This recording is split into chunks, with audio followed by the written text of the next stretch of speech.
kuwii baa haysta maanta annaga noogu faana deegaan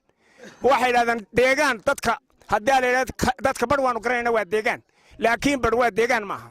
kuwii deegaanka sheeganayay waxa weeye kuwii soo dagaal galay ee ku soo dhintay ee lafahooda ay yaaliin maanta waxba kama aha waxna looma qaban inayna ka qarin maayo nina ka qarsanayna waxa kamida maayirka waxa kamida farax baraf waxa kamida gaaska rag badan oo jooga iyo naaga joogaba inayna ka qarin maayo nina ka qarsanayna waxa kamida maayirka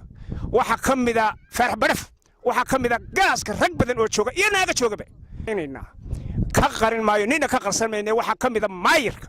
waxa kamida farax baraf waxa kamida gaaska rag badan oo jooga iyo naaga joogaba inayna ka qarin maayo nina ka qarsanayna waxa kamida maayirka waxa kamida farax baraf waxa kamida gaaska rag badan oo jooga iyo naaga joogaba inayna ka qarin maayo nina ka qarsanayna waxa kamida maayirka waxa kamida farax baraf waxa kamida gaaska rag badan oo jooga iyo naaga joogaba